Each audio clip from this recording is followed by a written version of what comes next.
Hi, I'm Erik Voss, and this is a breakdown of The Walking Dead Season 9, Episode 11, titled Bounty. Alpha's cruel survivalism in regards to a crying baby leads to the show's scariest sequence in recent memory. Ezekiel, Carol, and Jerry set up some major tears, maybe. And once again, the name of the game in the back half of Season 9 is begging Teenage Henry not to be a freaking idiot. I'm gonna break it all down, the details that you might have missed, what this all means, and how it connects to the comics, and spoiler warning in case you haven't seen the episode yet. And real quick, before I begin, thanks to Philo for sponsoring this video. Stick around to the end of the video to learn how you can start watching episodes of The Walking Dead within seconds and how you can get a month of Philo content for free. Okay, this episode opens with a flashback to a few years earlier, sometime between Rick's departure and the time jump 6 years later. The first clue we get to this time meddling is the opening image of Ezekiel's clock face. I like the detail that the current time is 9/11, as in this episode's number, Season 9, Episode 11. Now, I was gonna say that this could be foreshadowing to a new 9/11 that the season could be setting up, but 9/11 isn't something you should joke about. And it always steers the conversation into a depressing vortex of where each of us were on the day. Like I was in homeroom.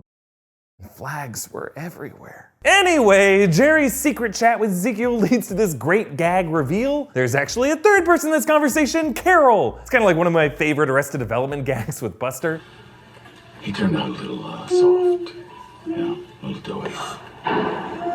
We also know this must be earlier in the timeline because Carol's hair is shorter, not yet the full Jamie Lee Curtis Halloween 2018 gray mane. And of course, Jesus is still alive. This is apparently the day Tara left Alexandria for the Hilltop, taking some supplies with her. And they mention how Maggie's still in charge of the Hilltop and that she's not happy with Michonne. So again, more hints of some conflict between the communities. I'm thinking Michonne might have allowed a new group to join and there was some kind of coup in which several of them had to surrender something to survive. Kidneys! Nah, you don't make an X incision to remove a kidney, I don't think. Sounds like we'll learn exactly what went down between these communities in episode 14. Anyway, we get our first look at the charter that Michonne had begun drafting at the start of this season. Multi-community Charter of Rights and Freedoms. When Michonne first proposes to Rick after a visit to the Smithsonian in DC, she clarified that this would be a charter, not a constitution. But you can see how Michonne definitely modeled this on the US Constitution, with the same kind of font and capitalization and a similar preamble and article structure. But rather than a constitution outlining how a central government would be set up, this charter reads more like a Bill of Rights, which was the list of the first 10 amendments that founding father James Madison added to pacify states' rights delegates and the Constitutional Convention. Similarly, this list is designed for each community to retain some autonomy and protect individual liberties from any dictatorship or rictatorship. But this charter was never signed, due to probably that mystery conflict between the communities. Ezekiel hopes that the groups will come together and agree to sign it in the upcoming fair. But I'm not feeling too good about that. What do you think, Jerry?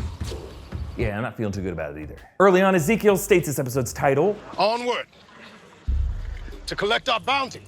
Bounty is, of course, the reward that you receive for hunting an animal or a person. And in this episode, we get a very clear sense of the reward that many people receive for hunting down many precious items. The main storyline is adapted from issue 138 in the comics, when the Whisperer leader, Alpha, appears at the Hilltop gates to propose a prisoner exchange to get back Lydia, her daughter. In the comics, the prisoners are Dante and Ken. Here, it's Alden and Luke. But the real prize bounty of this storyline isn't the 2-for-1 trade between Alden, Luke, and Lydia. It's the Whisperer baby. Alpha orders that baby be left to die, quoting natural selection, even though in the wild, mothers fight viciously to protect their young. Really, this is a demonstration by Alpha to show the Hilltoppers just how savage they are. Kind of like lighting on fire a $100 bill during a negotiation. It's not about the money, it's about the message. Fear me! Luke slyly ASLs to Connie, who rescues the baby, and it leads to this terrifying chase through the cornstalks. This is so well directed. Seeing this all from Connie's muffled perspective resulted in each Walker appearance to come off as a legit jump scare. It evokes the way cornstalks and hedge mazes have been used over time as creepy settings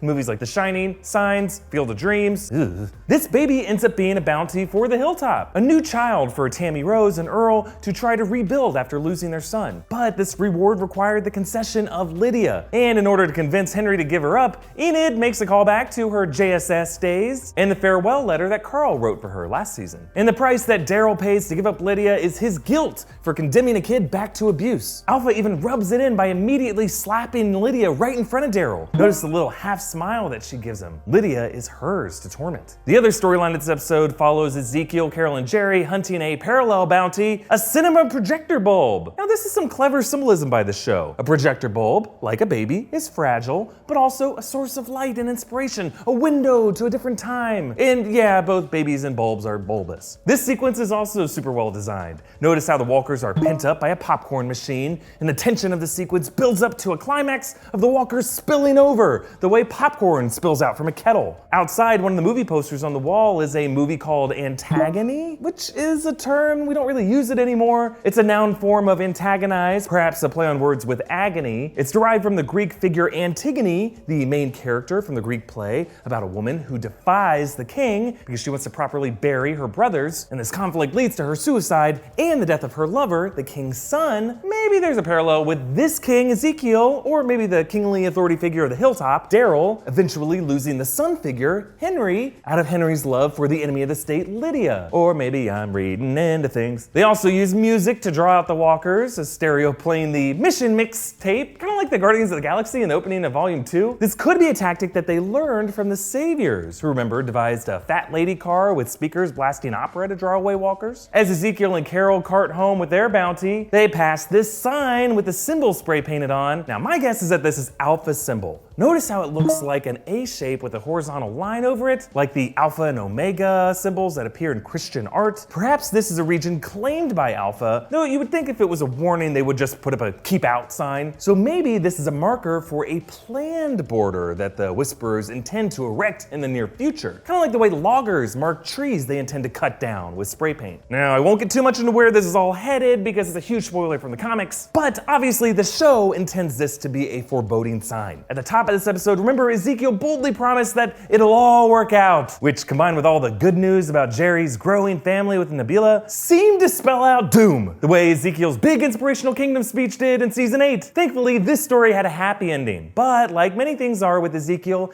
it may be a false victory. He and Carol bask in both their bounties, the projector light glowing around them as they encase their charter in that movie poster frame. But both of these bounties come from the world of movies, escapism. The theater's called the Royal or the Royale, touching on Ezekiel's fixation with regality and theatricality. And this could be a clue that Ezekiel's hope for a brighter future could be nothing more than a fantasy. Meanwhile, for Daryl, Connie, and Henry, their bounty tastes bittersweet as well. Even with the rescue of friends and the promise of new life at the Hilltop, they can't live with the idea of surrendering Lydia to such an inhumane society. The bounty they seek is something larger, more elusive, justice. But not Dog. Dog's just coming along for a good time. Dog's the best. But here's my question. What do you think went down between the communities that led to Michonne's charter never getting signed? Comment down below with your thoughts. And thanks again to Philo, who sponsored this video and really made our return weekly coverage of The Walking Dead possible. Philo is a streaming service with over 50 channels, including AMC and Comedy Central, a bunch of others. It's really the easiest way to watch The Walking Dead. You can start watching within seconds. And there's unlimited recording. You can save as many shows as you want. Philo is available on Apple TV, Roku, Android, iOS, Fire TV. It's simple, it's affordable, only $20 a month for all this content. You can essentially save $100 a month from your cable bill. Philo is the best solution to stay cord-free and commitment-free. And as a special offer for you guys, the first 50 new Rockstars fans to sign up using our link will get their first month for free. Just visit www.philo.tv/newrockstars. That's philo.tv/newrockstars. And follow me on Twitter and Instagram at EA Voss, and subscribe to this channel and subscribe to our podcast wherever you listen to podcasts. Thanks for watching, and special shout out to Samantha Morton for playing Alpha like Foghorn Leghorn. I say, I'm here for my daughter.